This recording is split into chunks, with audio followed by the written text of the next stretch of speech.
좀 올려주시죠. 다시 인사를 드릴게요. 저는 이 무리에서 벗어나서 외로운 길을 선택한 1호 스프링벅 이상석입니다. 반갑습니다.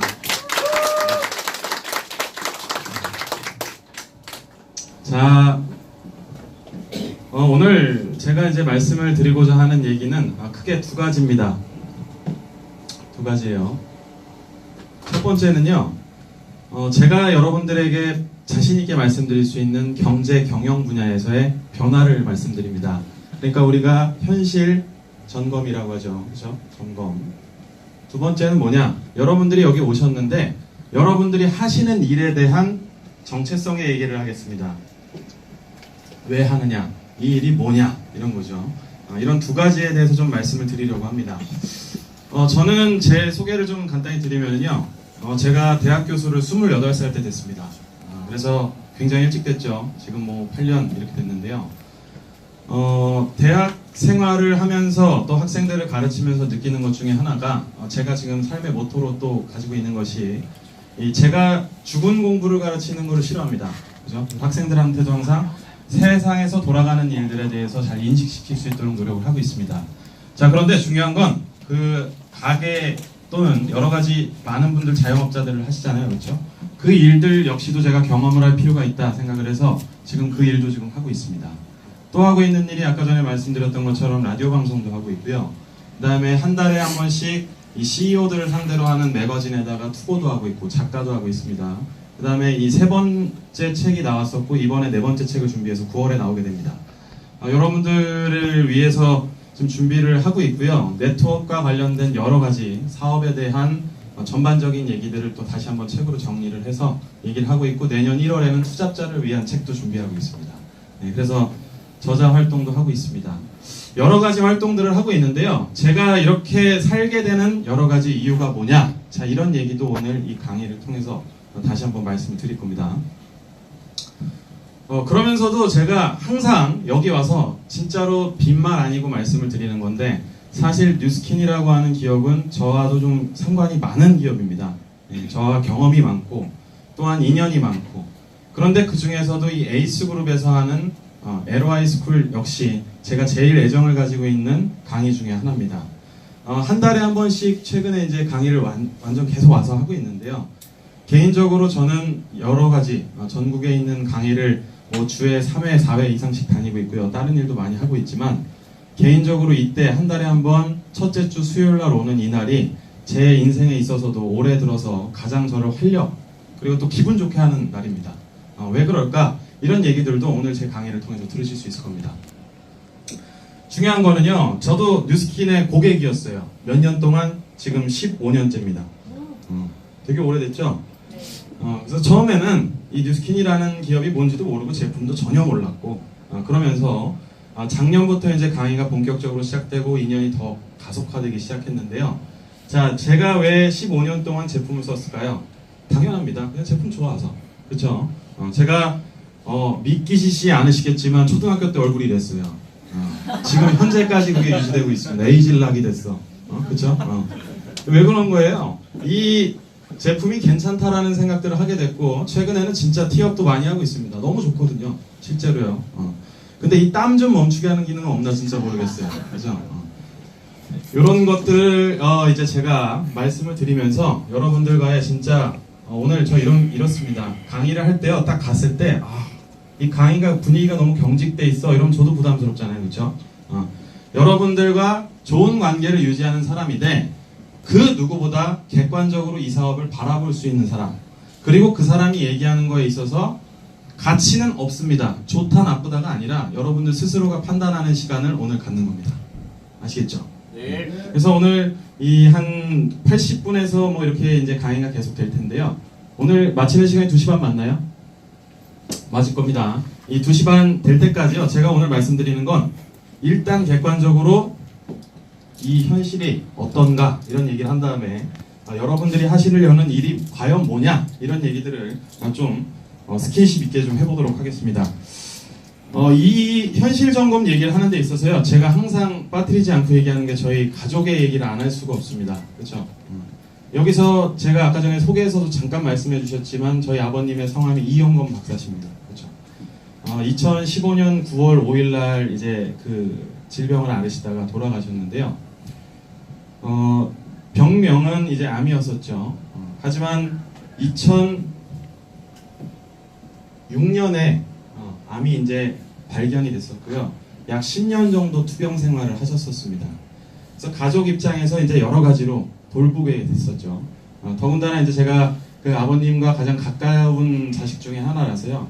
제가 이제 아버님을 모시면서 나중에 임종까지 지켜보게 됐었는데, 제가 왜 아버님 얘기를 할 수밖에 없느냐, 그리고 제가 왜 강의나 여러 일들을 하게 됐느냐, 이런 동기에 대해서 말씀을 드리려고 하는 거예요. 사실 이영곤 박사님 굉장히 성공하신 분이었죠. 그냥 배경부터 말씀드리면요, 사실은 태어나자마자 버림을 받은 아이였었습니다. 그래서 집 앞에다 버리고 간 아이였었어요, 저희 아버님께서.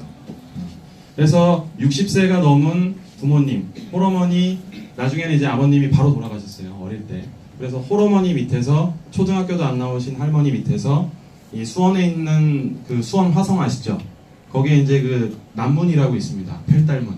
거기에 있는 지동시장에서 그 막걸리 집에 있는 60세가 넘으신 어머니 밑에서 계속 자라온 겁니다. 그래서 20살이 되셨을 때요, 할머니께서 이미 78세가 넘으셨었어요. 그래가지고 군대를 면제받으셨었습니다. 그 당시 때.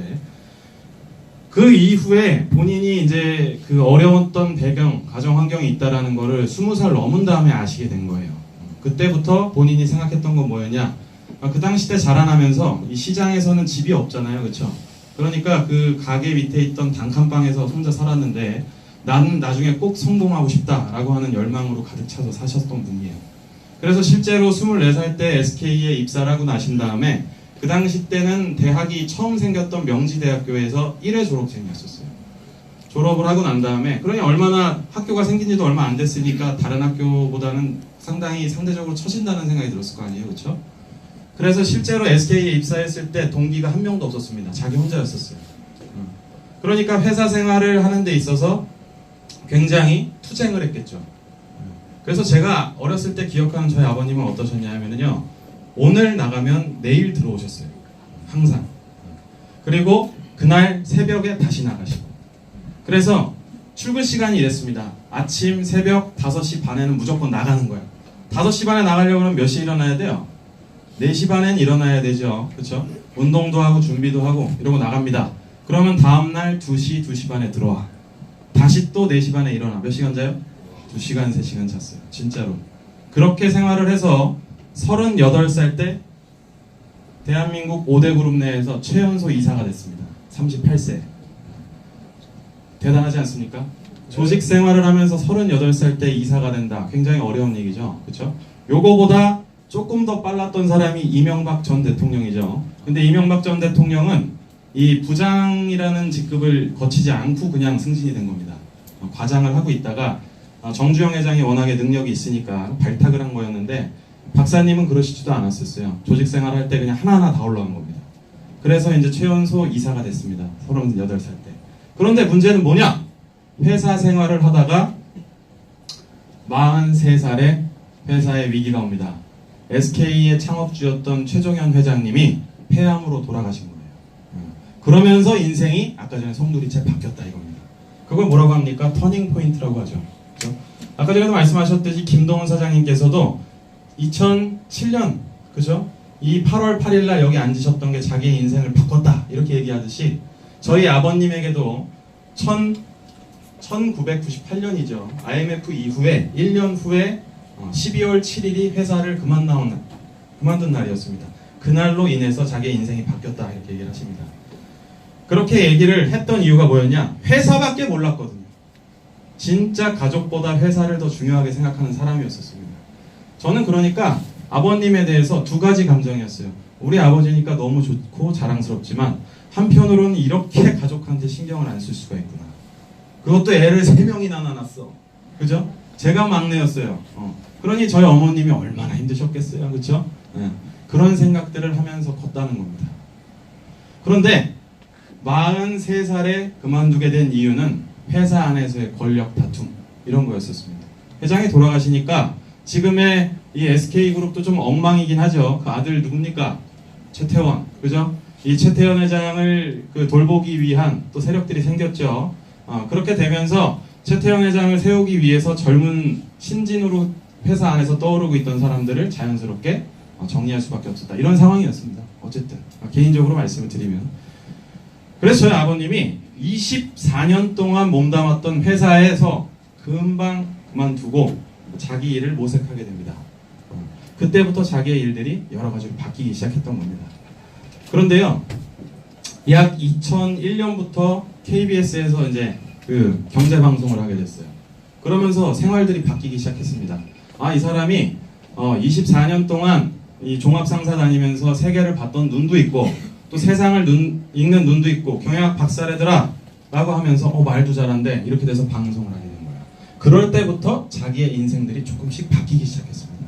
그래서 돌아가기 전인 2015년까지 약 15년 동안 자기의 일을 하셨던 분입니다. 요 15년의 생활은 저희 가족들에게는 정말 기적 같은 일이었어요. 왜냐? 일개 회사원, 그죠? 성공한 회사원이긴 했지만 자기 일을 하는 사람이 얼마나 자기의 능력을 키움에 따라서 달라질 수 있느냐를 경험하게 해준 사람이었습니다. 제가 저희 아버님이 돌아가실 때 집안에서의 경제를 담당했었는데요. 2015년 1월부터 일을 못 하시게 됐어요. 그래서 제가 이제 집안의 경제를 해서 여러 가지를 얘기했는데, 그 당시 때 우리 집이 돌아가기 위해서는 3,700만 원이 필요했습니다. 한 달에 3,700만 원이 없으면 집에서 적금이나 이런 게 빵꾸가 나는 거예요. 예를 들면 얼마나 큰 경제입니까? 그렇죠? 그러니까 한마디로 얘기하면 자기의 어깨에 3,700만 원이라는 걸 벌어야 된다라고 하는 부담감을 지면서 살아왔다 이겁니다. 그런데요, 제 인생은 저희 아버님이 돌아가신과 동시에 바뀌게 됐어요. 왜요? 돌아가시는 월이 몇 월이라고 했죠? 9월이라고 했잖아요. 그러니까 약 1월부터 9월 동안 누워 계시는 동안에, 돌아가시는 동안에도 가족들에게 대한 미안함 이런 얘기보단 가장 큰 걱정이 뭐였냐? 이렇게 물어보면 한마디로 경제였다는 얘기입니다. 그렇게 돈을 잘 버는 사람이 2007년 당시 때 우리나라에서 연봉 제일 많이 받던 프로야구 선수가 저희 아버님보다 연봉이 낮았었어요. 그만큼 개인의 능력이 뛰어나고 그 누가 봐도 대한민국에서 0.01%의 능력을 가졌다라고 하는 그 사람이 2015년에 병을 얻어서 자기 일을 못하기 시작하니까 경제가 흔들리고 자기의 생각이 흔들린다. 이런 생각들을 가족 입장에서 하게 됐다는 겁니다. 저는 그때 무슨 생각을 했냐면요. 이 세상으로부터 뭔가 독립되고 나의 생활을 찾아가고 내 자신을 건강하게 유지하려면 나의 일, 그러니까 내가 있지 않아도 뭔가 돌아가는 시스템이라는 게 분명히 필요하다. 이 시스템이라는 말을 경영학과에서는 4년 동안 배우는 겁니다. 어떻게 기업이 내가 없어도 돌아가게 할 것이냐, 그것이 성공적으로 돌아가면 성공한 기업이 되는 겁니다. 그걸 가르치는 데가 경영학과야. 그런데 대한민국의 경영학과를 졸업한 학생들의 99.9%는 대기업에 취업을 한다 이거야. 자기가 시스템을 만들 생각들은 절대 못하고 4년 동안 서울대건 연대건 줄 서서 갔는데 나중에 시스템이 만들어진 기업에 들어가서 연봉 얼마 이러면서 다니는. 그죠? 저는 그거를 그때 눈이 떠졌습니다. 이렇게 살면 안 되겠구나. 심지어 내가 사랑하고 존경하고 그렇게 맨파워가 강했던 우리 아버님조차도 어찌 보면은 이 부담으로부터, 이 세상에 돌아가는 시스템으로부터 자유롭지 못했다 라고 하는 생각들을 그때부터 하게 됐습니다. 여러분들 동의하시나요? 네. 저는요, 그때부터 여러 가지 생각들을 고민하게 됩니다. 어떻게 내가 이 일을 하면서도 다른 경제적인 이득을 얻을 수 있을 것이냐, 이런 생각을 하게 됐다는 거예요. 그래서 이따가도 잠깐 농담처럼 말씀드리겠지만 제가 하는 일들이 많아지고 그 종류가 점점 다양해졌다, 이런 말씀을 드려보는 겁니다. 중요한 거는요, 우리의 삶의 행복이라고 하는 것이 일과 관련됐다라고 하는 큰 메시지를 아버님이 돌아가신과 동시에 얻게 됐다는 겁니다. 잘 생각해 보세요. 여러분 스스로가 행복하냐 안 행복하냐 이런 얘기를 할 때요, 사람들은 아주 쉽게 얘기해요. 야, 돈이라는 게 뭐 그렇게 중요하니, 그죠? 이렇게 얘기합니다. 그런데 중요한 건 그 돈보다 더 위에 있는 가치는 바로 이걸 겁니다. 내가 돈을 버는데 즐겁게 돈을 벌고 있냐, 이게 중요하다는 거예요. 그죠? 중요한 건 뭐야? 우리의 행복감이라고 하는 것은 내 생활에 귀결됩니다. 그렇죠? 내 생활이 즐거우면 행복한 거고 아니면 그만이야. 그런데 우리의 삶을 시계로 보면 24시간 중에서 3분의 1은 잔단 말이야. 그죠? 그리고 이 시간 동안에 뭐 하냐? 이걸 봤단 말이죠. 그죠? 그러면 이 안에서는 밖에 아침에 일어나가지고 요만큼은 가정생활 하죠. 퇴근하고 난 다음에 집에 요 정도 와가지고서는 가정생활 하죠. 그죠? 이영건 박사님은 그냥 여기까지 다 그냥 뭐였어요? 회사 생활이었고. 여러분들 중에서 가정을 좀 지키고 싶어 하시는 분들은 한 이 정도는 있으실 거 아니에요. 그죠? 여기는 뭐예요? 무슨 생활? 사회생활, 기업생활. 그죠? 여기는 뭡니까? 가정생활이라. 이 가정생활과 사회생활을 통해서 나의 행복도가 결정이 되는 거예요. 잠을 자는데 좀 더 행복하게 자는 방법이 있으신 분들은 얘기해 주시는데 다 비슷할 거란 말이야. 그죠? 대부분 뭐예요? 여기 안에서 생활하는 안에서 나의 행복도가 결정이 된다. 이 말에 대해서 동의를 안 하시는 분이 없을 거예요. 그런데 2015년에 대한민국 국민의 행복도를 조사해 봤더니 이건 뭐야? 전 세계 몇 등이야? 118등이 나왔어. 전 세계 몇 나라가 있냐? 했더니 몇 나라야? 230나라야. 유엔에 등록되어 있는 나라. 그럼 절반 수준에 그치고 있다 이겁니다. 대한민국이 점점 잘 살게 됐죠. 물론 살면서도 각박해요. 얼마나 힘듭니까? 경쟁도 심각하고 옆집에 있는 사람들이 뭐 좋은 백 메고 다니면 아주 미쳐버리겠고 그죠? 좋은 자동차 나도 사고 싶은데 할부로 얼마고 막 이런 거야. 이런데 이렇게 살고 있는데 행복도를 보니까 118등. 그죠? 열심히 살고 있고 남들과 비교하면서 골머리 터지게 살고 있는데 왜 118등이냐? 제가 봤을 때는요. 제 분야에 전공한 박사로서 말씀드리는 거지만 100% 우리의 일과 관련이 있다 이겁니다. 자신이 살고 있는 가정생활은 국가에서 컨트롤할 수가 없는 거예요. 안 그렇습니까? 저기 잘 지내고 있는 부부 두 분 좀 싸우지 좀 말고 자 옆집에서도 자꾸 민원 들어오니까 좀 잘 좀 사세요. 이렇게 문재인 대통령이 전화해요? 안 해죠. 그죠? 그런 건 정부에서 컨트롤이 안 된다 이거야. 그런데 중요한 건 뭐예요? 사회생활은 컨트롤을 해주려고 하는 거야. 그래서 직장을 어떻더니 실업률이 어떻더니 정년을 어떻게 하다느니 이런 얘기의 제도가 나오고 있다는 겁니다. 중요한 건 뭡니까? 전 세계 118등의 행복 만족도 이게 되게 비슷하단 우리나라랑 동률 이룬 나라가 세 나라가 있어요. 아프리카의 가봉, 서남아시아의 아르메니아, 팔레스타인 이런 나라들이라는 거예요. 약간 들어볼 때 무슨 과일 느낌 나고 그렇죠? 무슨 뭐 전쟁을 꼭 해야 될 것 같고 이런 느낌 있잖아요. 그렇죠, 여러분? 그런 느낌이 나는 나라의 국민들과 대한민국을 살고 있는 국민들의 행복도가 똑같다. 문제가 있어요, 없어요? 자, 그래서 저 같은 경제학자들이, 경영학자들이 청와대에 들어가서 사람들과 회의를 하는 겁니다. 제가 청년위원회로 발탁이 돼서 이런 거에 대해서 얘기를 했어요. 청년 실업, 이런 얘기들, 그죠? 과천시에서 강의를 했던 게 2년이 돼서 최근에 청와대 관계자들이랑 이런 얘기합니다. 젊은 사람들에게 어떻게 해야 행복도를 높이고 대한민국의 미래를 보여줄 거냐? 얘기하면 전 한마디로 얘기해요. 야, 이거 바꿔야 된다 이겁니다. 그죠? 이 얘기에 대해서 동의를 여러분들도 하셔야 된다. 그죠? 그래서 저는 아버님이 돌아가시자마자 아까 전에 얘기했던 대로 이 사회를 벗어나기 위해서는 내가 추구하는 일이 달라져야 된다. 이런 메시지. 그죠? 그 다음에 일에 의해서 행복도가 달라지니까 나의 일을 어떻게 바꿀 것이냐. 이런 고민을 했다는 겁니다. 여러분들께서도 이 고민을 하기 위해서 이 자리에 오신 게 분명합니다.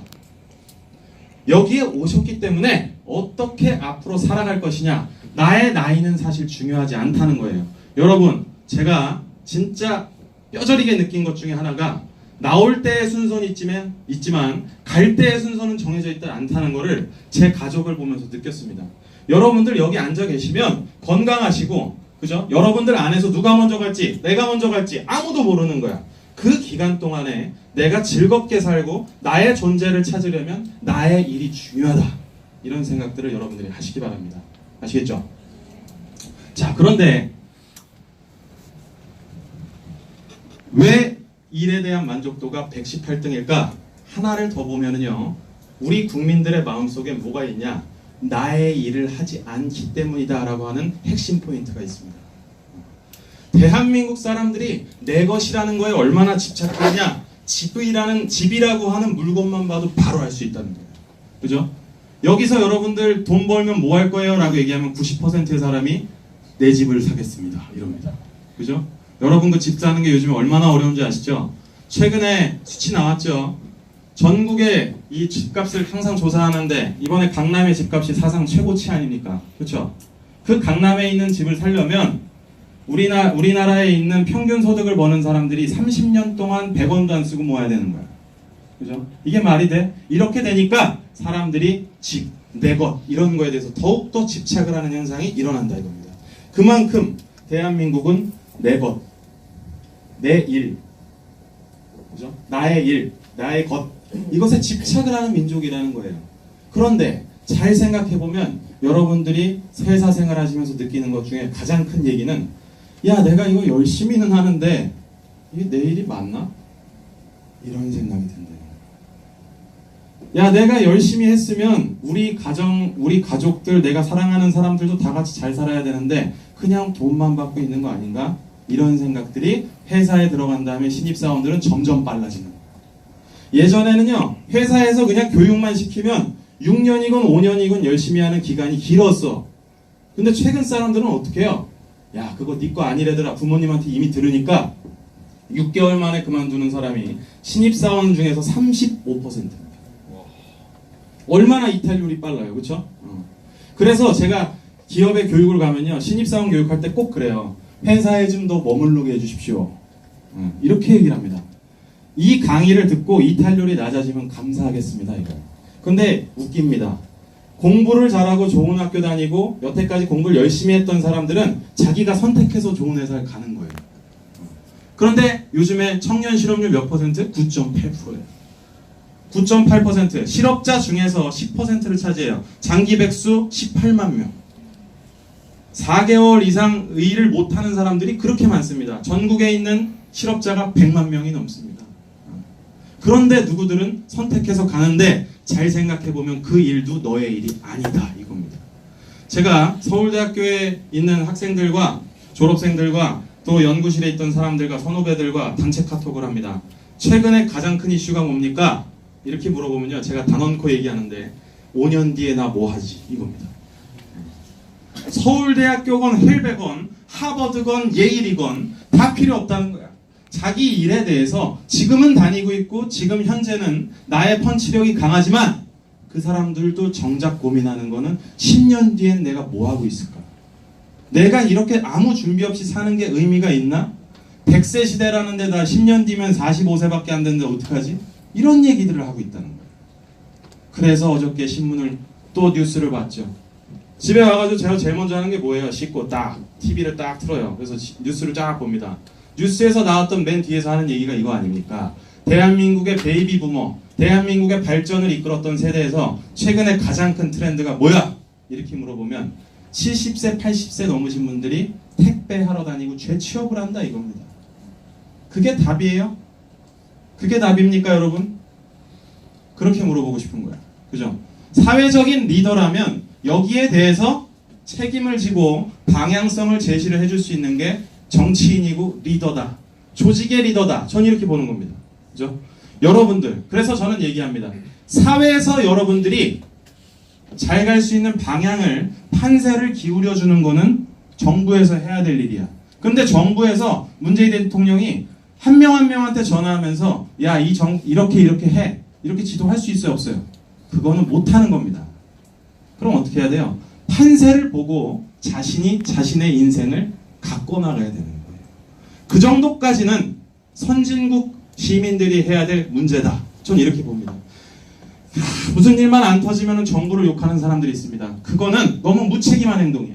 그죠? 정부는 거기에 대해서 큰 방향을 제시하고 판세에 대해서 읽어주는 거지 나의 입에다가 고기 넣어주고 밥 넣어주는 데가 아닙니다. 그럼 어떻게 해야 돼요? 여러분들께서 준비해야 된다 이겁니다. 이거에 대한 얘기, 내 것, 내 일, 이거에 대한 얘기를 오늘 지금 말씀을 드리고 있는 겁니다. 자, 그런데 여러분들이 이 LOI 스쿨 오시기 전에 항상 이 경제, 일 이런 얘기를 하면은 로버트 기요사키 얘기를 들어보셨을 거예요. 들어보셨죠? 네. 제가 좀 심각하게 나가고 있는 것 같은데 그래도 여러분들의 눈빛이 살아있으니까 너무 다행이에요. 이 땀이 나는 보람이 있습니다. 지금 개장했어요. 그죠? 워터파크 지금 멈추지 않고 계속 나오고 있습니다. 무슨 샘물처럼. 자, 세상에 하는 일들을 이 4분면 안에 넣을 수 있다 이거야. 저는 이 얘기를 듣고 저 사람이 진짜 좀 괜찮은 말을 했네. 이렇게 해서 제가 강의할 때 좀 씁니다.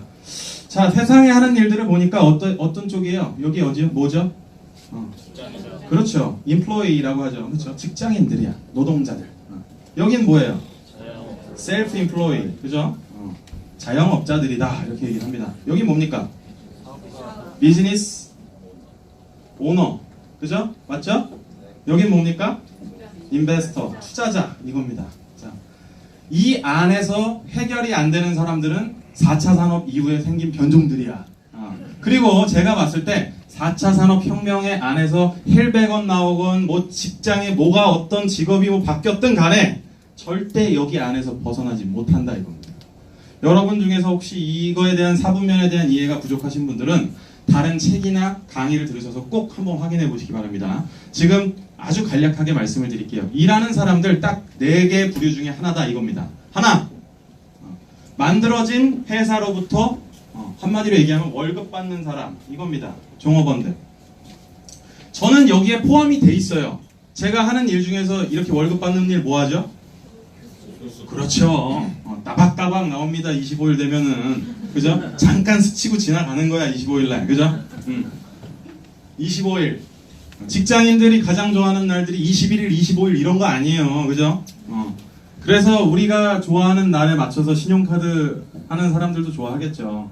잠깐 스쳤다 와 이렇게. 그렇죠? 그런데 이 25일 월급을 받는 사람들의 기본은 뭐예요?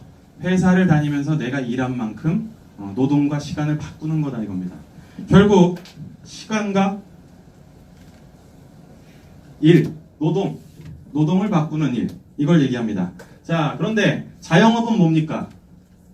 회사에 고용되어 있지 않고 내가 사업체를 한번 차려보는 거야. 그래서 또는 사업체는 뭐건 간에 나와 시간과 일을 바꾸는 걸 얘기합니다. 대부분의 아주 대표적인 직종이 뭐예요? 전문 직종입니다. 또는 프리랜서라고 얘기를 하죠. 그죠? 제가 여기 일도 하고 있습니다. 뭘 하죠? 강사를 하죠. 아주 똑똑합니다. 진짜 똑똑해요. 제가 진짜로 심각하게 말씀드리는 건데 저희 아버님께서 이거에 대한 대처가 못 되셨던 것 같아요. 시간당 200, 300, 400을 받으니까 내가 셀프 인플로이라는 생각을 못 했던 거예요. 셀프 인플로이와 인플로이의 가장 큰 차이는 시간을 들이지 않으면 노동 대가가 들어오지 않는다. 그죠? 진짜 뛰어난 프리랜서가 있어요. 그래서 내 시간을 들여가지고 일을 했더니 거기에 합당한 강사료를 줘요.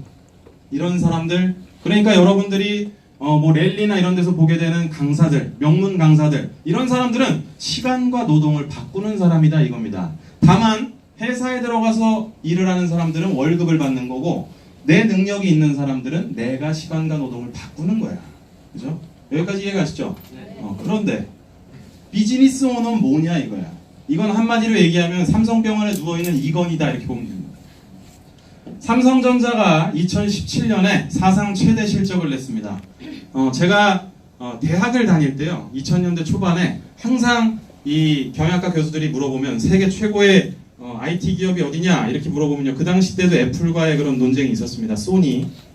저는 항상 얘기했어요. 삼성전자가 앞으로 탑이 될 거다. 무조건. 내 눈으로 봤을 땐 100%였거든. 삼성전자는 여러분들이 생각하는 것보다 훨씬 더 강력한 회사입니다. 이 강력함을 위주로 최근에 반도체 경기가 살아나게 되면서 삼성전자가 전 세계 IT 기업들을 씹어먹고 있죠. 그렇죠? 그런데 이건희 회장은 3년 전부터 정신을 잃고 삼성병원에 누워있다 이거예요. 의료. 그죠? 그런데 삼성전자로부터 받는 마지막 돈의 근원은 어디로 흘러들어가요? 누구 주머니로? 이건희, 이재용한테 간다는 얘기예요. 왜냐? 주주니까. 비즈니스의 오너니까. 그죠? 그래서 삼성전자가 최근에 벌어들였던 큰 돈이 2017년이 가장 크다는 겁니다. 누워있은 지 3년 만에 그냥 누워서 이건희가 열심히 일을 했겠어요? 주문을 외웠겠어요? 안 그래요? 그냥 아파가지고 누워있는 거야. 무슨 생각하는지도 모르는데 자기 삼성이라고 하는 시스템 안에서 굴러가는 거야. 그죠? 굴러가는 거야. 알아서. 삼성전자 안에 있는 사장단과 임원진이 사람을 어떻게 뽑고 투자를 어떻게 할 것이고, 삼성전자라고 하는 이 회사의 종업원을 어떻게 뽑고, 사람을 어떻게 내보내고, 퇴직금은 어떻게 줄 거고, 다 정해가지고선 시스템을 돌리는 거예요. 그래서 제가 항상 얘기하는 게 하나 있어요. 재벌들을 감옥으로 보내면 안 된다라고 주장하는 사람들한테 이 얘기를 합니다. 말이 되니? 이거야. 그죠? 만약에 비즈니스 오너 한 명에 의해서 회사의 명운이 갈리는 회사가 있다. 그러면 주식을 빨리 팔아야 되는 거야. 그죠? 좋은 회사일수록 한 명에 의한 명운이 없어져야 된다 이겁니다. 뉴스킨이라고 하는 기업이 한 명의 사람의, 한 명의 사업자에 의해서 좌지우지되는 약한 기업이라면 여러분들 당장 나가셔야 됩니다. 그런 데는 없어요. 알겠죠? 대한민국, 세계를 주무를 수 있는 기업들의 특징은 한 명의 힘이 약화되어 있는데 모두가 즐길 수 있고 모두가 그 안으로부터 가치를 가질 수 있는 기업, 그런 기업이 성공을 한다 이겁니다. 그런데 어쨌든 간에 이 비즈니스 오너, 내가 그냥 노동을 하진 않지만 투자에 의한 기회 비용을 받는 겁니다. 마찬가지로 투자는 뭡니까? 인베스터. 내가 자본과 시간을 들여서 이것에 투자를 했고 이거에 대해서 결과가 어떻게 될지 모르지만 리스크를 부담하는 걸 얘기합니다. 위험이라는 말이 있잖아요. 참고로 이거 경영학과에서도 많이 쓰는 말인데요. 여러분 리스크에 투자한다 이런 얘기 하잖아요. 그렇죠? 리스크라는 얘기는요. 내가 투자를 했을 때 얻거나 잃어버릴 수 있는 그 가능성을 얘기하는 겁니다. 얻을 수도 있고 잃어버릴 수도 있어요. 그죠? 그래서 많은 사람들이 주식시장에 투자에 도전하시잖아요. 저도 도전하고 있습니다. 제가 이거를 초등학교래 대학교 때부터 시작했어요. 지금 16년 됐는데 주식 투자를 유사 투자 자문회사를 세워가지고 같이 하고 있습니다. 여의도에 있는 분들과 굉장히 제가 관련이 있고 또 제가 지식이 있다고 생각하는데 항상 얘기하는 건 그겁니다. 함부로 덤비지 말아라 이런 얘기입니다. 그리고 일확천금은 없다 이런 말씀 드립니다. 그러니까 잘 생각해보면 뭐예요? 여기에 있는 사람들이 전체 세계의 95%를 차지하는데 이 사람들이 자기의 사업을 못하고 있다 이겁니다. 대한민국 안에 있는 사람의 95%가 여기에 있는데 이 회사를 다니는 현실이 너무 힘드니까 행복도가 떨어졌습니다. 이렇게 볼 수 있다는 겁니다. 그래서요, 제가 한 가지 얘기를 드렸죠. 아버님이 돌아가시고 난 다음에 나의 일을 찾아야겠다 이런 생각 했잖아요. 그래서 되게 어줍지 않은 생각을 어떻게 했냐면요, 요 일들을 하고 있으니까 야, 여기서 있으면 안 되겠다 상서가, 오른쪽으로 항상 보면서 살아야겠다 해서 을 바꾸기 시작하면 그건 뭐예요? 자영업자입니다. 그래서 시스템을 만들어서 관리자를 두고 돌리기 시작했습니다. 그래서 제가 원래 인수를 했을 때 1억 2천만 원 정도 매출이 됐었는데요. 이번에 부가가치세를 낼 때 보니까 4억짜리가 됐습니다. 그리고 가게도 6시간도 안 해요, 하루에. 고깃집인데요. 굉장히 잘 됩니다. 그래서 이번에 시스템을 만들고 재건축에 들어가서 이번에 이제 올해 12월에 다시 낼 겁니다. 그때 이제 시작을 하면서 직영점들을 생각하고 있습니다. 똑같은 방식으로. 제가 거기에 시간을 들이지 않지만 시스템에 의해서 돌아갈 수 있는 경제구조를 시험해보고 있습니다. 이게 오른쪽을 보는 삶의 차이입니다. 저는 이렇게 생각을 하거든요. 전국의 수많은 사람들이 동업이 어렵다, 시스템이 어렵다 얘기를 하죠. 저도 그거 정말 많이 느낍니다. 그런데 그럼에도 불구하고 누군가는 해낸다 이거예요. 그것들을 찾기 위해서 답을 찾아가는 과정이 우리가 여러분들이 여기 앉아 계신 이유다. 저는 이렇게 봅니다. 여러분들도 다 권리소득이라고 얘기하시는 거, 그리고 자기의 사업을 하기 위해서 관심이 있어서 지금 이 자리에 있는 거 아닙니까? 맞나요? 네. 의지가 너무 작은 것 같아요. 좀 크게 얘기해 주세요. 맞나요? 네. 그런 얘기, 이런 걸 알아보기 위해서 오늘 여러분들이 오셨다면 정말로 맞는 거냐, 이 얘기 좀 점검해 볼 필요가 있다는 겁니다. 자, 그래서 저는 왜 오른쪽을 봐야 되는지에 대해서 경제 뉴스와 경제 이 방송을 하는 입장에서 크게 세 가지를 얘기할까 합니다. 첫 번째, 첫 번째요. 여기서부터 그냥 말로 하겠습니다. 제일 중요한 거. 열심히 일하는데 희망이 없다. 한마디로 얘기하면 캐치프레이즈가 이렇다. 증거들을 얘기해 볼까요? 첫 번째, 우리의 노동 시간이 엄청나게 다른 국가들에 비해서 너무 강력하다 이겁니다. 얼마나 일합니까? 이렇게 봤더니 대한민국 1년에 2124시간을 일합니다. 이렇게 얘기하니까 저게 몇 시간이야? 잘 기억이 안 나. 느낌이 안 나. 그렇죠? 비교할 게 필요하겠죠? 전 세계에 가장 일을 많이 하는 국가가 있을 거 아니에요? 어딜까요? 멕시코. 어디예요? 그렇죠. 2208시간. 228시간. 그렇죠?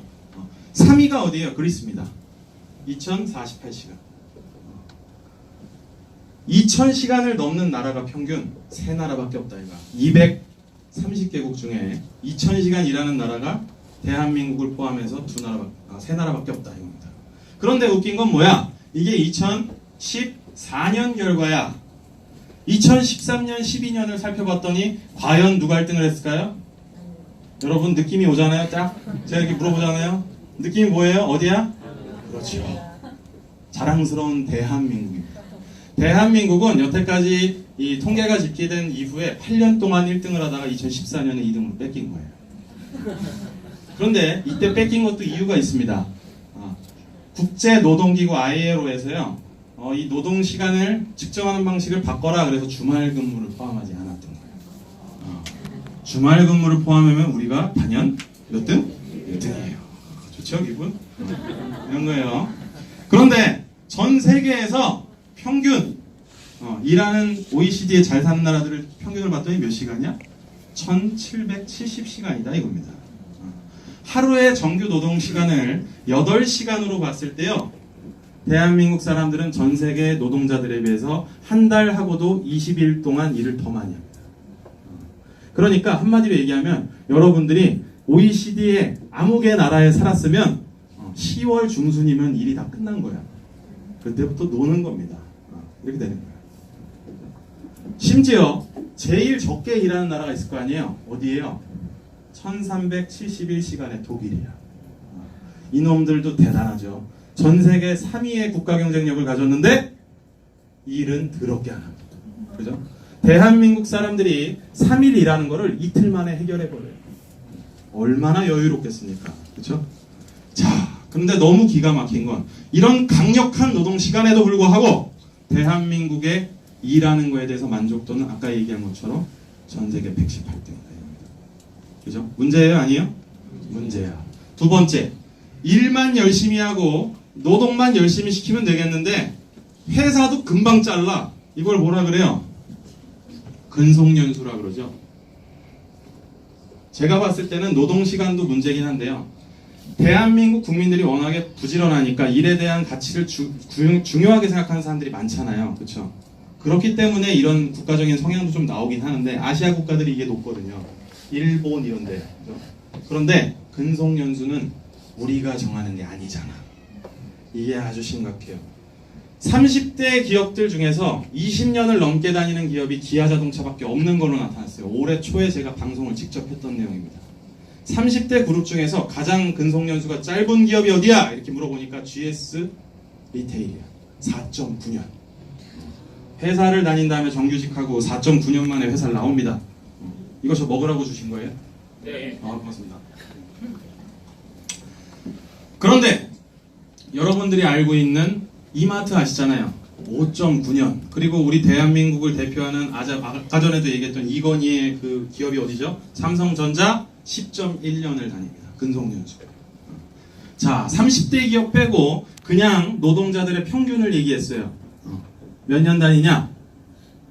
83세까지 살고 48살에 은퇴를 하는 걸로 나타났습니다. 이거 굉장히 심각한 거죠.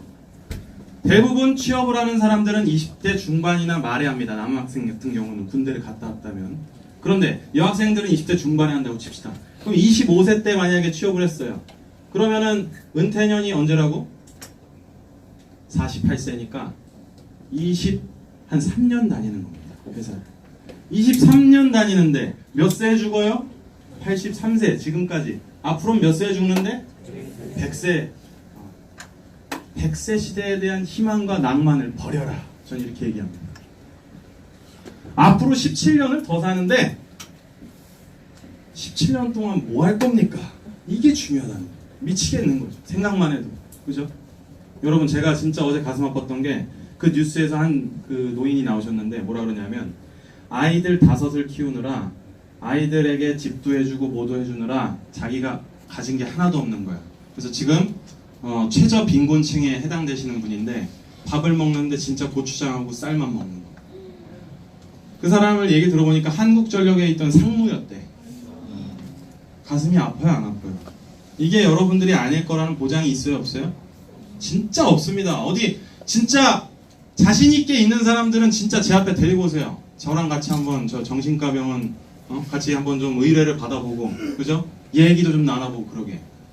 자기에게 준비가 되어 있지 않는 사람들은 앞으로 이럴 가능성이 굉장히 높다 이거야. 근데 더 무서운 건 2016년에 수치인 거고요. 이게 2014년에는 81세까지 살았는데 53세에 은퇴하는 걸로 나왔단 말이야. 무슨 얘기예요? 근속연수가 5년 짧아졌어요. 그런데 사는 거는 2년. 그죠? 근속연수가 더 빠른 속도로 줄어들고 있다라는 거예요. 문제예요? 아니에요? 문제야. 그러니까 정부에서도 네트워크 마케팅이나 파이프라인 사업에 대해서 관심을 가질 수밖에 있다 없다? 있다라는 얘기입니다.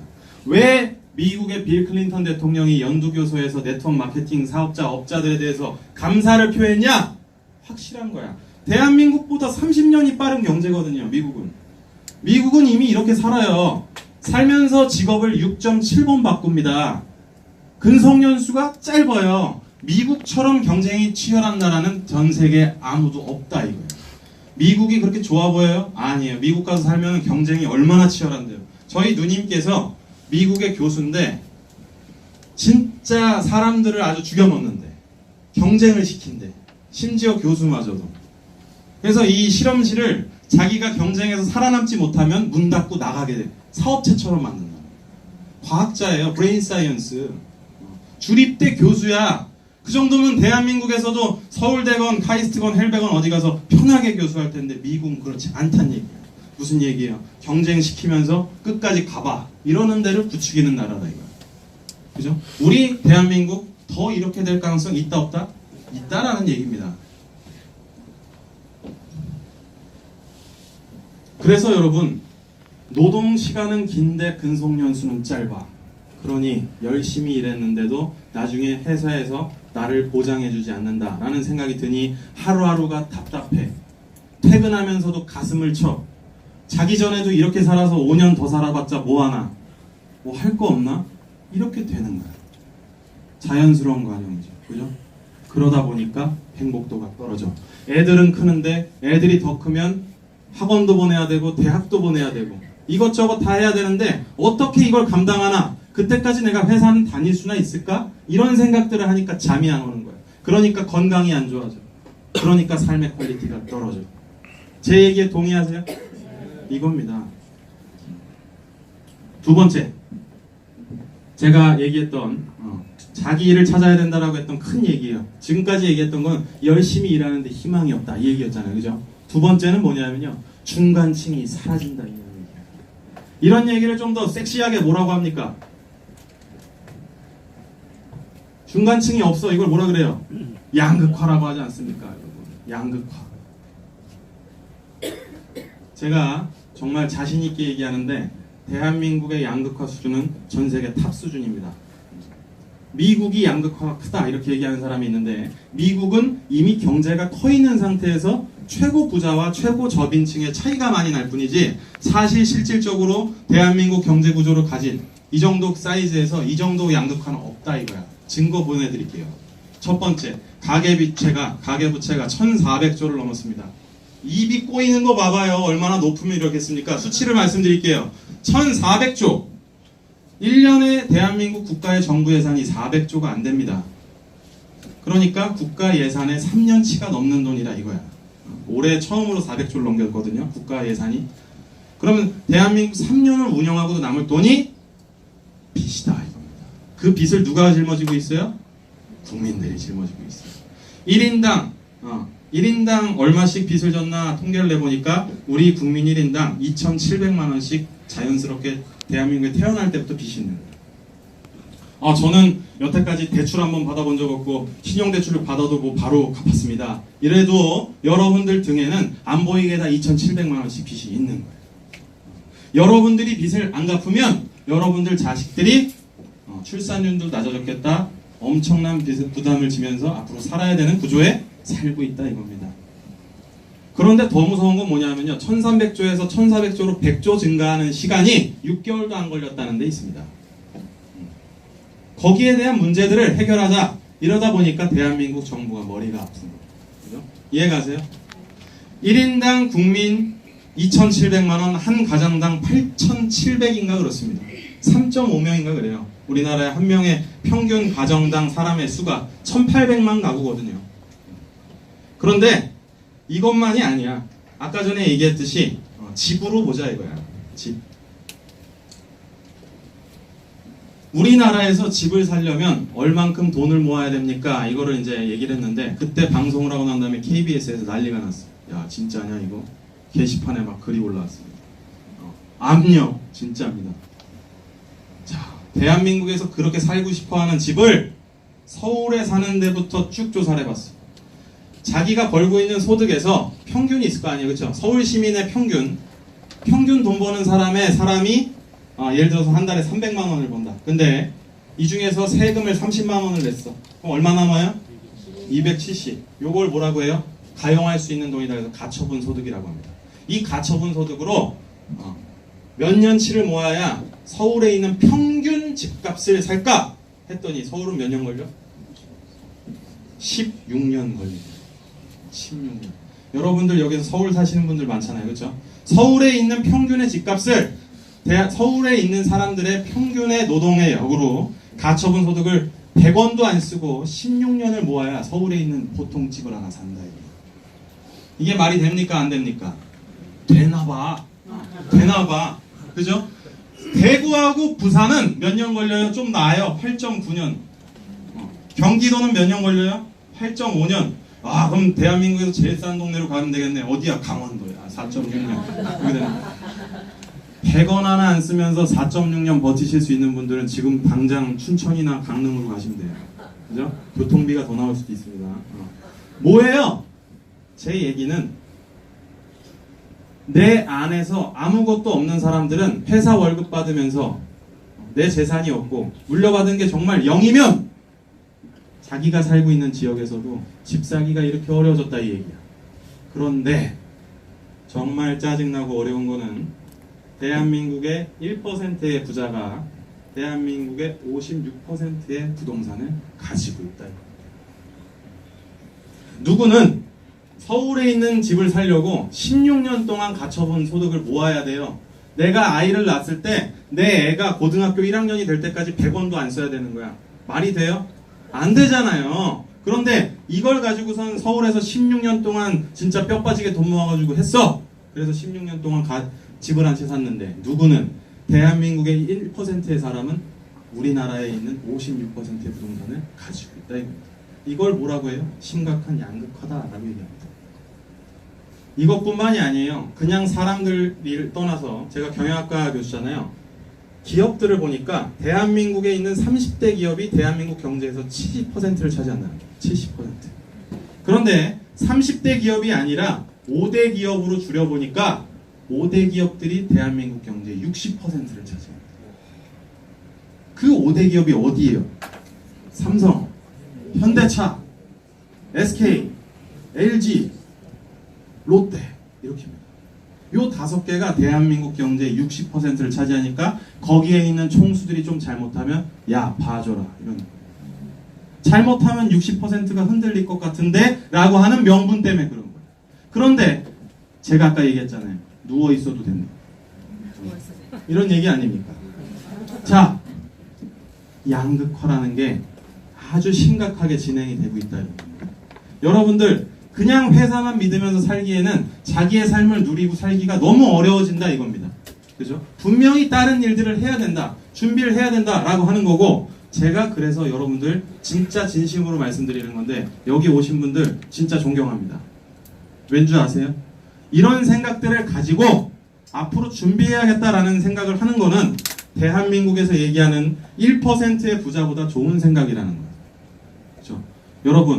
여러분들이 가지고 있는 환경들이나 상황은 다 다르시겠지만 분명히 자기를 준비해야 된다. 뭔가 문제가 있다. 라는 생각으로 뭔가를 준비하실 생각이 있으신 분들은 거기서부터 성공의 시작이 완료가 됐다. 저는 이렇게 봅니다. 준비가 됐다. 그죠? 여기서부터는 점점 찾아가는 거예요. 그런데 이럼에도 불구하고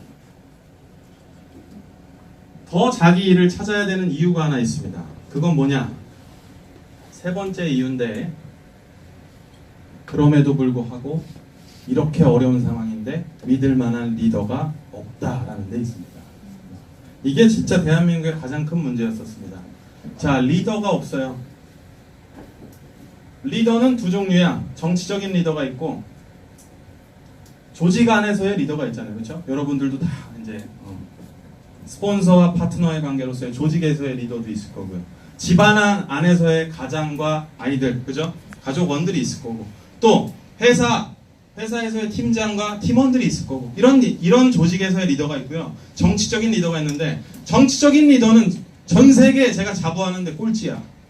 수준이. 가까운 나라 일본이 우리랑 저희 비슷합니다. 제가 봤을 때는 수준이. 제가 여의도 방송국 자주 가잖아요. 오늘은 저 다 휴가철이라서 녹음 방송을 했는데요. 여의도 가면은요, PD들하고 기자들이 항상 얘기해요. 저기 보이는 저 계집을 봐라. 얼마나 크냐 이러면서 국회의사당을 가르치면서, 그죠?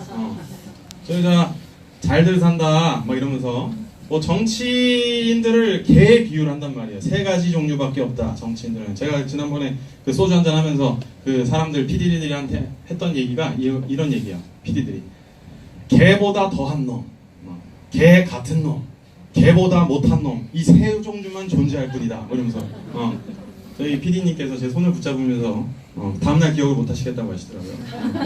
저는 그날 그 얘기가 제일 가슴에 와닿았었거든요. 네. 근데요, 혹시 여기 주변에서 정치하시는 분들이 있으면 그분은 예외라고 좀 말씀을 해주세요. 제가 또 이렇게 바짝 엎드릴 때는 엎드립니다. 중요한 거는요, 정치적인 리더, 제가 말씀드렸지만 여러분, 그분들이 여러분들 입에다가 밥 넣어주고 고기 넣어줄 때까지 기다리는 건 세계 어디에도 없고 유사일에도 없었다 이겁니다. 판을 기울이는 거, 요렇게 갈 수 있도록 국민들이 도와주는 거, 이거는 정부에서 할 일이고 정치적인 리더들이 할 일이에요. 열심히 갑시다 여러분, 우리가 갈 건데 여기입니다 라고 지정해주는 사람들이 리더가 되는 거예요. 한 명 한 명을 국민을 챙기는 거는 하인에 불과한 거예요. 그런 건 없습니다. 지금부터 버려야 돼. 그럼 뭐야? 기대를 버렸으면 판을 기울이는 거를 잘 보면서 우리는 스스로가 노력을 해서 가는 수밖에 없습니다. 본인의 노력 없이 어떻게 잘 살려고 합니까? 안 그렇습니까? 정치적인 리더는 우리가 뽑았기 때문이기도 하고 이들이 잘못하기도 했다 이렇게 보는 거야. 그런데 중요한 건 뭐예요? 조직적인 리더도 너무 부족하다. 역량이 너무 부족합니다. 어떨 때 부족하다고 느끼냐? 제가 느끼는 건요, 너무 경쟁을 시킵니다. 진짜 대한민국 사람들은 제가 그 서울대 대학원 다닐 때 중국인 유학생이 있었어요. 근데 그 중국인 유학생이 나중에 한 얘기가 있어. 나 그거 아직도 잊혀지지가 않습니다.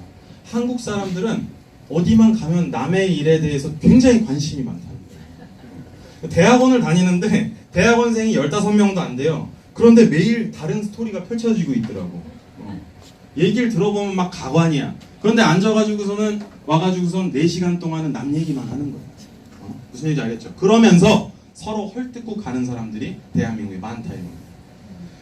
경쟁, 제가 봤을 때 이거는 경쟁 환경 때문에 된 거예요. 초등학교 때부터 남들보다 잘해야 된다라고 하는 교육을 받으면서 부모님들도 마찬가지잖아요. 야, 남들보다 좀만 더 잘해라.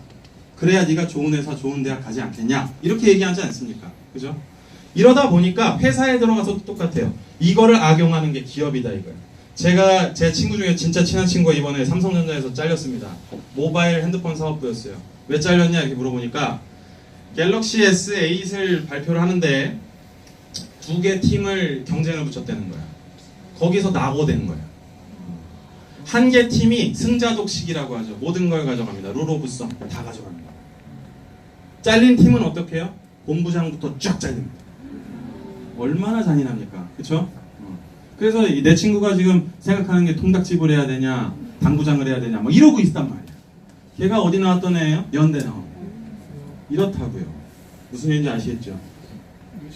조직의 리더라고 하는 사람들이 경쟁을 부추기니까, 아니 가뜩이나 회사 열심히 일하면서 오래 다니고, 그런데 회사 금방 나가라고 하는 입장에서 경쟁까지 시켜버리니까 행복도가 떨어집니다.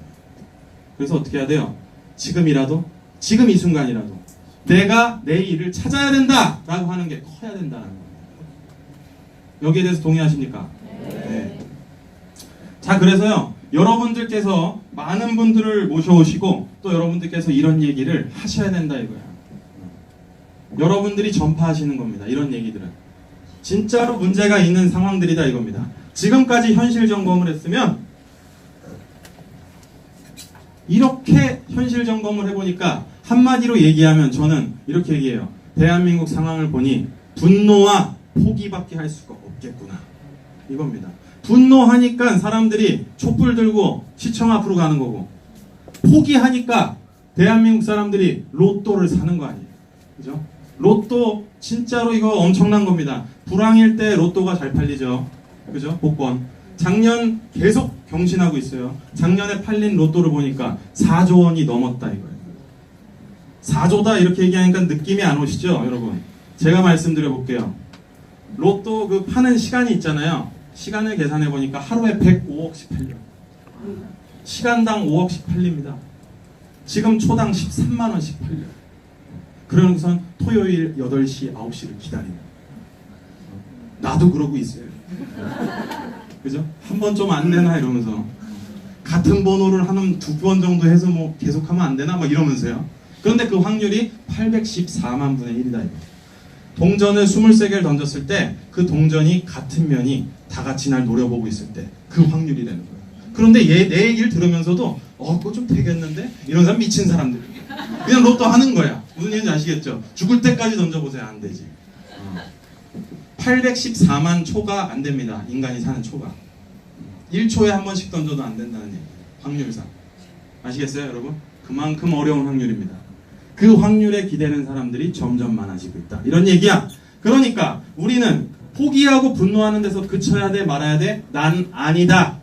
이렇게 얘기하는 사람이에요. 어떻게 해야 됩니까? 찾아야 된다는 거예요. 나의 갈 길을. 그래서 제가 아까 전에 얘기했던 4분면이 중요한 겁니다. 여러분, 이 자리, 그리고 내일까지 계속될 겁니다. 사업에 대한 노하우도 다 얘기를 들으실 거예요. 그런데요, 제가 한 가지 제 강의를 듣고 기억하셨으면 좋겠다 하는 메시지는 이겁니다.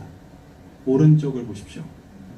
내가 왼쪽에 있는 사람일지언정 오른쪽의 삶을 살기 위한 노력, 여기로 가야 된다라고 하는 생각, 이런 것들을 자식들에게 심어주시고 여러분들 스스로도 글로 가기 위해서 노력을 해야 된다. 자기의 생활을 벗어나기 위해서는 이 방법밖에 없다. 전 이런 생각을 합니다. 이런 사람이 많아질수록 선진국이 되는 거다. 이겁니다. 여러분들께서, 근데 제가 이렇게 얘기해요. 자기 일을 하는 사람들은 그건 뭡니까? 자, 한 가지 가장 중요한 시스템이 있어야 돼요. 자기가 만드는 거야. 제가 얘기했죠, 여러분. 고깃집 만들 때요, 제가 얼마나 노력을 했냐면요, 지금도 하고 있습니다. 여러분, 제가 그 요리하는 남자예요. 그래갖고 지금도 준비 중인데요. 일 다 하고 나잖아요. 그러면은 가게 닫은 데 가가지고 이번에 새롭게 만드는 레시피에 대해서 매뉴얼화를 합니다. 요리를 하는 사람들에게. 그래서 어떤 게 시스템이냐 이렇게 물어보면 제가 항상 얘기합니다. 네가 만들 수 있는 걸 내가 아무것도 모르고 써놓은 것만 보고 만들 수 있으면 그게 매뉴얼화다. 이렇게 얘기합니다. 그게 시스템입니다. 고깃집? 별거 아닌 것 같죠? 그런데 이 사람이, 이 요리사가, 이 담당자가 내일 사고 나서 아플 수도 있는 거고 병이 날 수도 있는 거야. 이 사람이 안 오면 이게 안 돌아가? 그럼 시스템이 안 되는 거야. 이 사람이 없더라도 다른 사람이 대처할 수 있는 게 시스템이야. 그래서 이건희가 누워있어도 되는 거야. 이거거든요. 시스템을 만들기 위해서는 여러 가지가 있습니다. 메뉴에서부터 운영을 어떻게 할 것인가, 그죠? 경영을 어떻게 할 것인가, 세금은 어떻게 해야 되나, 재무는 어떻게 해야 되나, 투자는 어떻게 해야 되나 생각해야 될 거야. 여러 가지를 생각하려면 시스템. 근데 이게 쉽지가 않습니다. 이 구축을 하는 게 얼마나 어려워요. 그러니까 저처럼 경영학만 한 10몇 년 한 사람들도 그거 배우고 나와가지고선 결국은 인플로이 하는 거 아니에요. 그죠? 교수님들도 60 넘어서까지 자부심 그리고 자기에 대한 오만으로 얘기해요. 야, 이 정도면 내가 뭐 괜찮게 살았지. 그런데 저는 단언컨대 말씀드리는데 교수님도 그냥 인플로이입니다. 그죠? 서울대 교수님들과 얘기할 때도 저는 아주 쉽게 얘기합니다. 교수님 그래서 65세 이후에 뭐 하십니까? 이렇게. 그죠? 자존심이 그때 상해서 경비할 수 있겠어? 솔직히 얘기하면 못하죠. 그냥 여태까지 벌어들였던 학교에 대한 연금 받으면서 먹으면서 사는 거야. 그 이상은 못한다 이겁니다. 그래가지고 서울에 있는 집 사시겠습니까? 이렇게 얘기하는 거야. 그죠? 우리는 그렇게 얘기할 수 있는 거야. 그래서 어떻게 해요? 오른쪽을 보면서 look at the right side를 하면서 살아야 된다. 저는 이런 얘기를 꼭 드리는 겁니다. 자, 그런데 제일 중요한 건 시스템이라고 말씀드렸어요. 시스템은 뭐야? 결국 한마디로 얘기하면 전문성입니다. 전문성. 아무나 갖출 수 있는 게 아니라는 얘기입니다. 제가 강의를 하지만 여러분 강의는 이영건 박사의 아들이기 때문에 해요. 천만의 말씀입니다. 저를 처음에 봤을 때 많은 사람들이 이영건 박사의 아들이다 이렇게 얘기를 해서 강의를 처음 세워요. 그러면 사람들의 평가는 이래. 이영건 박사에 비해서 어떻더라, 다르더라, 어떤 게 부족하더라. 그죠? 근데 그 부족함이 너무 컸어. 그럼 다시는 그런데 안 세웁니다. 그죠? 노력을 해야 되는 거야, 본인도. 전문성이 없으면 절대 살아남을 수 없다 이겁니다. 그런데 하물며 시스템을 만드는 것도 전문성이 없으면 절대 만들어지지 않는다 이런 얘기입니다. 그래서 제가 만드는 시스템은 각자가 사업체를 하는 건데, 자, 그 중에서 네트워크 마케팅 그럼 뭐냐? 이거를 공개하는 사업입니다. 네트워크 마케팅은요, 제가 이렇게 NM이라고 쓰겠습니다. 줄여서 네트워크 마케팅. 아주 특이한 일입니다. 이 비즈니스가 진짜로 현대 비즈니스에 있어서 가장 중요한 사업 모델이다. 전 이렇게 말씀을 드려요. 개인적으로. 자, 볼래요? 원래 이게 처음 모델이 제시가 된 게 1900년대 초반에 미국에서 하버드 학생에 의해서 만들어진 거예요. 대학원 학생에 의해서. 야, 이 회사 이게 돈 버는 거를 종업원 관계로 하지 말고 사업자를 둔 다음에 동기부여시켜서 하자, 나눠주자 이런 얘기가 나온 거예요. 하버드생 안에서. 그런데 이 사업이 공개되고 나자마자 어떤 결과가 났냐? 1990년대, 80년대 이럴 때 대한민국에 이제 들어왔죠. 그 모델이. 지금 몇 개 기업이 이 모델을 쓰냐? 2,800개 정도 됩니다. 공정거래위원회에 공정하다, 이 사업을 하고 있다라고 하는 데가 2016년 기준으로 128개입니다. 제가 이걸 어떻게 잘 알아요? 책 봐서 그럴까요? 아니에요. 대한민국의 유통산업통계위원입니다. 제가 서울대학교 안에 있는 김성수 교수님이라는 분과 통계청에서 나오는 유통산업통계연보라는 것을 해마다 검수하는 검수위원이에요. 그런데 더군다나 저는 네트워크 사업을 맡기 시작했습니다. 제가 3년 전부터. 그러니 대한민국 안에서 벌어지고 있는 경제, 그리고 그 안에서 소매, 그런데 그 안에서의 또 네트워크 마케팅은 제가 진짜 그냥 돋보기로 보고 있듯이 보고 있는 겁니다. 그런데 대한민국 안에서 이 사업을 채택하는 기업들이 점점 더 늘고 있다 이거. 이 얘기는 뭐야? 사업을 하는데 돈이 된다 이런 얘기입니다. 기업가들이 미쳤어요. 회사를 왜 세우겠어요 이거. 그죠? 돈 벌려고 세운다 이거야. 그런데 공정거래위원회에서 껍데기로만 봤을 때는 거래를 하는 잘 될 수 있는 회사가 한 128개 정도는 인정해 줄게 이렇게 됐었는데, 아니요, 이거 말고 여러분들 스스로가 진짜 좋은 회사이냐 아니냐를 구분해야 된다는 거예요. 이게 중요합니다. 128개 회사 중에서 아무데나 들어가서 일하면은 잘 될 수 있냐? 전 그렇지 않거든요. 그 기준이 뭐예요 저한테? 저는 강의를 제가 생각했을 때 올바른 네트워크를 하지 않는 데는 아예 가질 않습니다. 그거는 어디서부터 배웠느냐? 아버님으로부터 받은 얘기기도 했었어요. 저희 아버님께서 실제로 강의를 다니실 때 네트워크 회사들이 수많은 데가 있을 거 아니에요. 얼마나 강의 요청이 많았겠습니까? 그 중에서 진짜로 성실하고 철학 있고 많은 사업자들에게 보상을 공개할 수 있는 그런 진짜 정직한 회사들을 골라서만 갔습니다. 괜찮은 회사들. 그런 회사들을 여러분들이 고르셨냐? 이거에 대한 자문자답이 있어야 된다. 더군다나 이 네트워크 마케팅은 뭐가 중요해요? 시스템을 그냥 얹어주는 거예요. 자, 보세요. 여러분, 제가 고깃집을 하는데요. 가장 큰 고깃집에서 뭘 팔아요? 고기 팔잖아요. 고깃집에 손님이 많이 오려면 기본이 뭐야? 고기야. 고기가 맛있으면 오는 거야. 전 이런 주의거든요. 여러분들 뉴스킨 비즈니스 하시잖아요. 여기에서 주력 아이템 뭡니까? 화장품과 파마넥스잖아요. 그렇죠? 뉴스킨과 파마넥스. 이 뉴스킨과 파마넥스에 대한 제품력에 확신이 없어.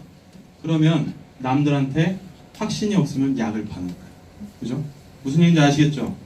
이 제품에 대한 확신, 그게 좋은 기업을 평가하는 첫 번째 조건이다 이거지. 제품력.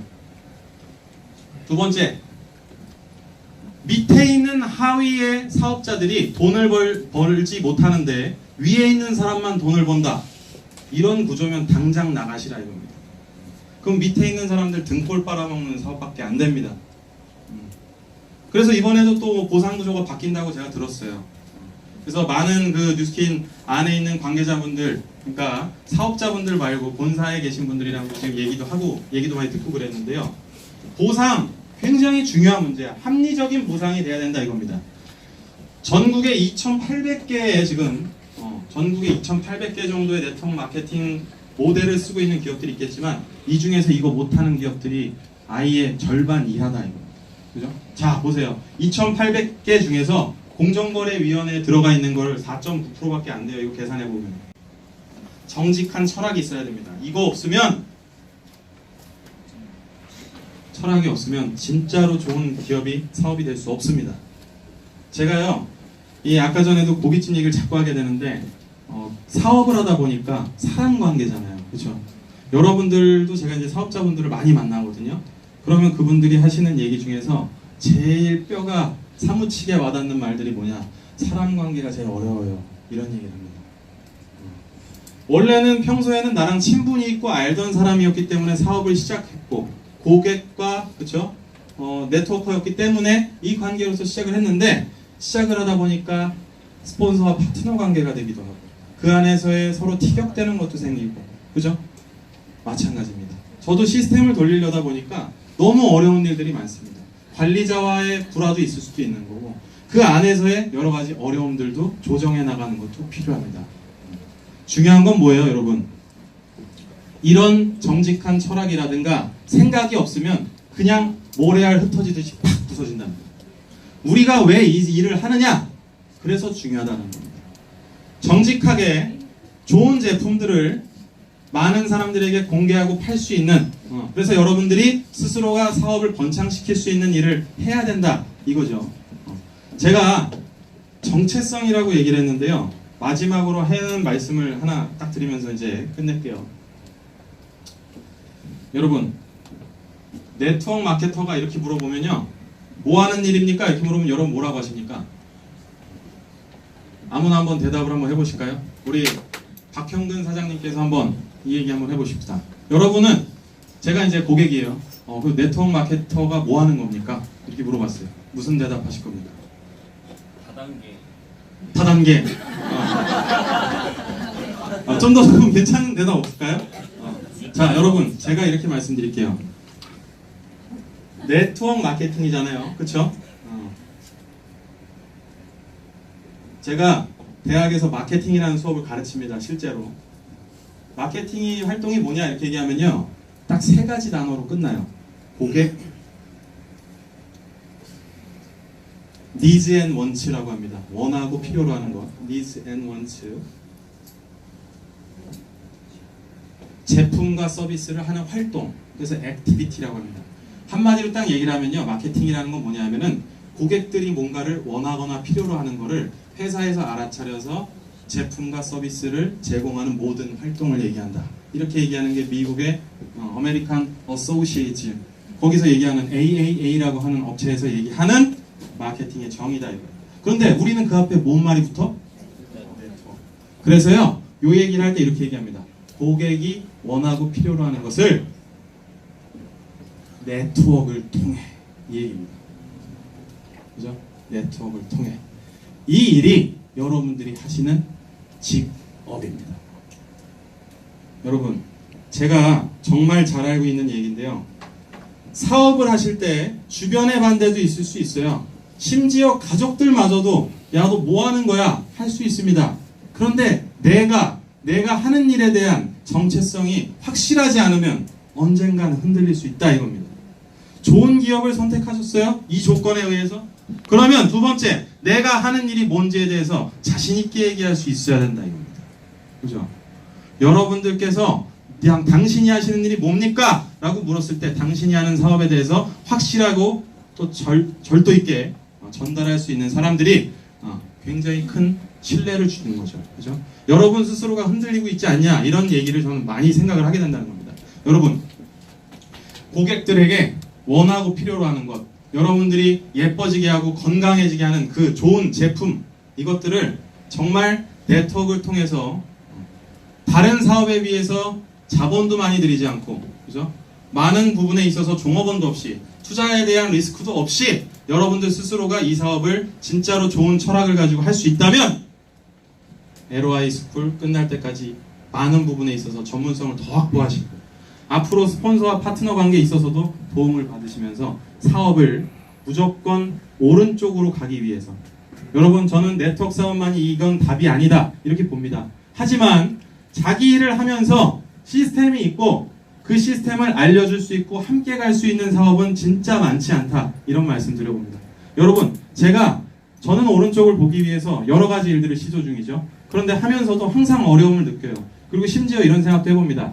내가 나중에 여러 가지 일들을 할 텐데 제 꿈이 뭐냐? 직업을 한정하지 않는 삶이에요. 직업을 한정하지 않는 삶 안에서 나도 나중에 네트워크 사업 진짜 난 괜찮을 수 있을 것 같아 이렇게 생각하는 사람이거든요. 이런 사람들이 많아질 수 있게 대한민국에서 열려있고 리더가 되는 사람들에게 제가 밀고 끌고 땡기면서 알려드릴 테니까 여러분들도 여러분들 사업에서 분명히 보통 사람들이 성장할 수 있다, 성공할 수 있다 이런 모습들을 보여주면서 우리가 서로 같이 갔으면 좋겠습니다. 오늘 2017년 이 8월에 LOI 스쿨이 여러분들 인생에 있어서 정말 중요한 터닝 포인트가 되셨기를 바라겠습니다. 자, 이제 이 강의를 지금 이제 좀 마치어볼까 하는데요. 여러분들 오늘 더우신데 진짜 수고 많으셨습니다. 앞으로도 더 좋은 그런 기회로요. 여러분들과 꼭 찾아뵙는 이상석이 되겠습니다. 반갑습니다. 감사합니다. 다시 반갑다 그러면 큰일 날 뻔했어요. 네, 다시 한번 네트워크 마케팅에 대해서 객관적인 시각으로 강의를 해주신 이상석 교수님께 큰 박수 부탁드리겠습니다. 네, 지금부터 10분간 휴식이고요. 2시 40분까지 자리에 착석해 주시면 감사드리겠습니다.